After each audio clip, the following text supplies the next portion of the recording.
So it's kind of the basic stuff, and now we're about to get in how to use this information, right? How to use this mindset and this knowledge, right? And as you can see, some caveats because I'm not trying to sell, perfection to anyone. That's not my intent to sell perfection. And, you need a couple of different sources to achieve perfection. I don't think you're going to get it just in one pill from anywhere. You need a little bit of this, a little bit of that, you know, um, different things on the plate to get a full meal, not just, filling your plate with one thing and saying you're being fed and getting all the nutrition that your soul and life need. And I'll be going into more detail here in a second, but these are just some quick steps for in the moment thinking. I'd really like to focus on step 5 here, where it says, do extra research and take one action forward into a new solution, right? So, taking one action forward into a new solution, what does this mean? It means that it means that you have to step in the water. It means you have to jump in the water for something in some kind of way, even if it's a small step. It's just, investigative or educational, informational. You have to make sure you're taking those steps forward towards your goal, because eventually, like I say, with momentum, the ground you're on, it might lead you forward faster and faster than you might think. It might take you on a path where, boom, things start happening that you didn't necessarily expect, anticipate, or rely on. Yet you're granted these things. And so make sure you're taking the action almost as your research. You want to do your research, find some options, take an action. But the action is also another step in the research, is testing out the theory. You want to make sure that you're getting game experience here, right? Because this is all about doing. This is all about action. This is all about control and making an actual change, a real change. And so some major principles to focus on. I've touched on these already. Mindfulness, trying to stay emotionally balanced. Is one of the biggest things, because it's not even about right or wrong or anything like that. It's about, are you making the best decision in the moment, right? And you just don't want to be making too impulsive of decisions, or just rash decisions, or just things that you didn't give yourself a chance to really digest and think about and stuff, right? A lot of times when you get into the moment, and it just gets hard to contain ourselves and stuff. And there's a lot of things that we could say, but all of these things don't necessarily add up to what we want to happen, right? And sometimes we just gotta recognize that and keep some of these things in, and make sure we're focusing on our objective and trying to stay emotionally balanced and keeping the situation emotionally balanced. It's not playing along. It's not people pleasing. It's not just being agreeable or anything like that. It's about making sure that you're focused on the solution and on a way forward. And so next is perspective. You're going to want to try to make sure where, when, and why you are. And know that the future is going to come. You're going to have another chance. It's never as bad as it seems. Like I have here, within 3 full moons, you're going to have something come up again that directly relates to this situation, that will, completely push you on a new trajectory, that basically doesn't nullify the things that happened before. And of course, you have to make sure you're always remembering stuff and making sure stuff doesn't happen for no reason, and you're gaining experience, because if you're on a path, in these analogies, then you don't want to end up going in circles just because you're turning and turning and turning, or this and that and that and that. You gotta know where you've been. Make sure stuff didn't happen for no reason. But remember, like I was saying, that it doesn't nullify stuff that's happened, but it will give you another chance. It will give you another swing at bat. It will give you another opportunity to change exactly what you are focused on. And last is resourcefulness. This is one of the things I feel like is kind of left out, especially nowadays where people are talking about boundaries and everyone's ready to cut and run and walk away, right? That's the biggest thing that I think most people are teaching these days is how to get yourself out of situations and, this, that, and the third. But that usually boils down to the same thing, which is leaving, which is all good and well. And if it's a situation that you need to leave from or you don't need to be involved in, then that's 100% okay that you do that. And that's perfectly fine. But I think it's come too close to the default decision, right, that people make when they encounter conflict. And so I think that resourcefulness here is really talking about getting all the information you can and getting all the options you can, right? And getting all the opportunities you can, right? It's not just about, okay, we work it out this way, or it's all over, or it's not about your way, my way, or no way. It's not just those three options. It's not four, it's not five. Like there's dozens and dozens of options and outcomes in each situation. You can just look out into the world. The blessing is we have social media now, right?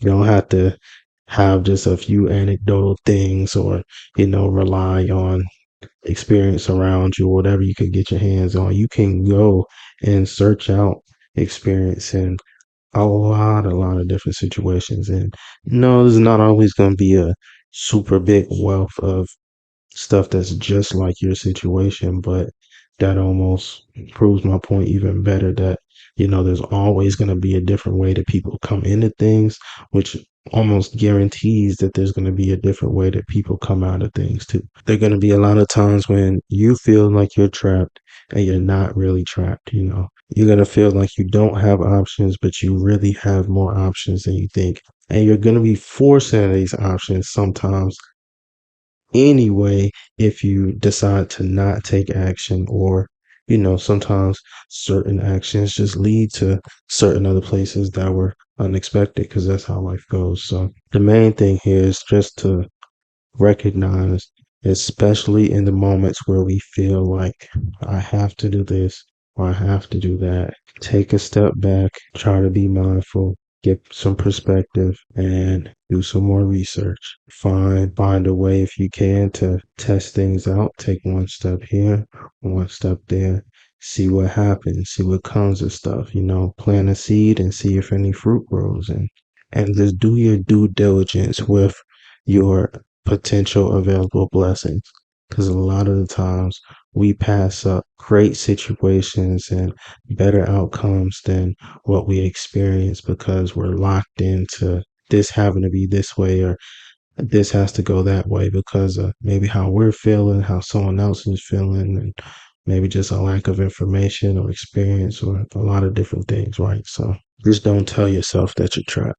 Now, here you can see the four objectives that you should try to have in most of the situations that you choose to engage with, right? You shouldn't just choose to engage with every situation, but when you are choosing to engage with the situation and intentionally seeking a solution or some type of, positive outcome, then, you know, I would say you at least have four options, right? It can go better than expected, It could go, which means you will likely receive some kind of uh, easier path when you approach the situation that was unanticipated. It happens plenty of times.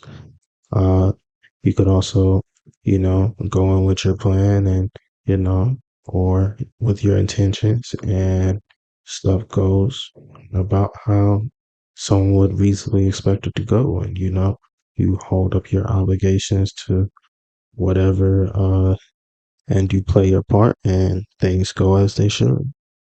Uh, and sometimes you have situations where you might be met with more resistance or more obligations than you expected, and then it's all about, your intention still, and your desire and your will, and how much you want this thing. It might require a little bit more negotiation, but at the same time, it still can be successful. Conversation is very close to cooperation and success. And then you have the situation that, you know, will cause a lot of tension and anxiety, potentially even after a solution has been reached, just due to responsibilities, the negotiations that happen, the conflict, the emotions, and stuff that might have been thrown around. But if there's a common intent and a common goal and a common will, common desire, then success can be reached. And it's just stuff happens. It's life, It's not about getting everything the way you want it. This and none of these are about just always getting your way, or, forcing the world to bend to your will. But it's about having control in situations so that you can always be working towards a solution, so that the majority of things you do are working you closer and closer to solutions and success and your desires and goals and dreams. So this is all within the moment of conflict, right? Like I say, here is very important. Understanding. Do you even need to be in this situation? Why are you in this situation? And do you need to continue to be in this situation? After you decided, do I need to be here? It's okay. I should be here, but why is that? And I should be here, but what am I trying to do by being here? And making sure that we're locking our eyes on the prize. And then conflict is representative of unmatched desires, and unmatched cooperation. How we can come together and find a solution on whatever this issue is. And lastly, confirmation. This is important because you want to make sure that everyone knows their obligations, right? Because when it's not clear, one person might think this, one person might think that. It's just, the fast track back to conflict. And, it's just, that's where you end up going in circles and not really getting anywhere, because the seal wasn't put on the situation. It wasn't stamped and finalized. It was just kind of thrown out there and left in open negotiation. The papers weren't signed, kind of thing. It doesn't have to be some type of intense pressure or some type of super formal thing or anything like that, but it just needs to be clarity. It needs to be clear. It needs to be understood, mutually understood, and it needs to be mutually clear. And so, for our overall perspective, see, conflict is just a part on the way to consequences of our actions, positive, negative, however it goes, conflict is going to happen. You overcome, you know, take a L sometimes. It is what it is, it happens. Nobody's perfect. The goal is not perfection. And like I say, perfection is not just going to be reached through one thing anyway. Perfection is the combination of innumerable different things. And so that's not the goal. The goal is progress, success, and advancement.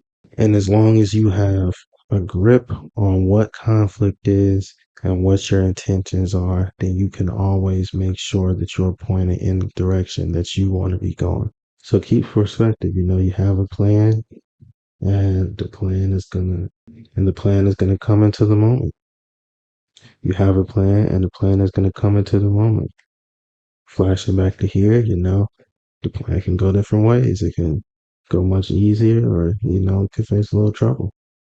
But at the end of the day, it's just a part of the game. You gotta have genuine intentions here, or your actions are not going to be aligned. You're not going to want to keep up the terms and conditions of the negotiations and the situation, and you're going to end up going in circles. So you got to make sure, you got a genuine plan. And when you get in there, boom, you'll have a higher rate of success. Now, after conflict, that's the unplanned part because, you know, it can it's never most of the time it's never gonna go exactly how you expect it. It's gonna be a little bit different, a little bit different that way. you know it's just something to reflect on at that point. you know that's when you have to maintain and make sure, like I said, you understand these things that went different and why they went different, and what you have to do because of that. It's not always bad. It's not always just putting more weight on your shoulders. Sometimes it's easier. Sometimes it's just slowing things down, or getting a little bit more organized. So directly after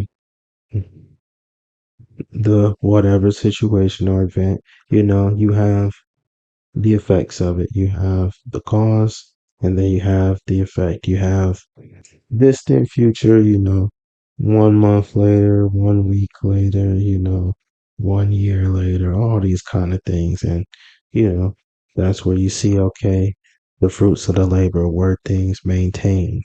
Were they clear enough to be, were they clear enough to be kept up? Were things, were things clear enough, uh, are the desires still the same? Are things still necessary? Are the same things still necessary? All these things. It turns out how it turns out. You reflect, you adapt, and you get ready to keep going. At this point, too, is where you want to be grateful, regardless of the outcome. You want to be grateful because you had the chance, you had the opportunity, and you have the experience now, regardless of what else you get. You have the experience.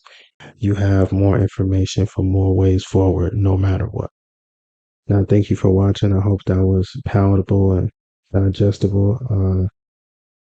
I'm gonna add in a part 2 to this video right here within the same video, just for more clarity and understanding, and just some more advanced stuff for those who would like it.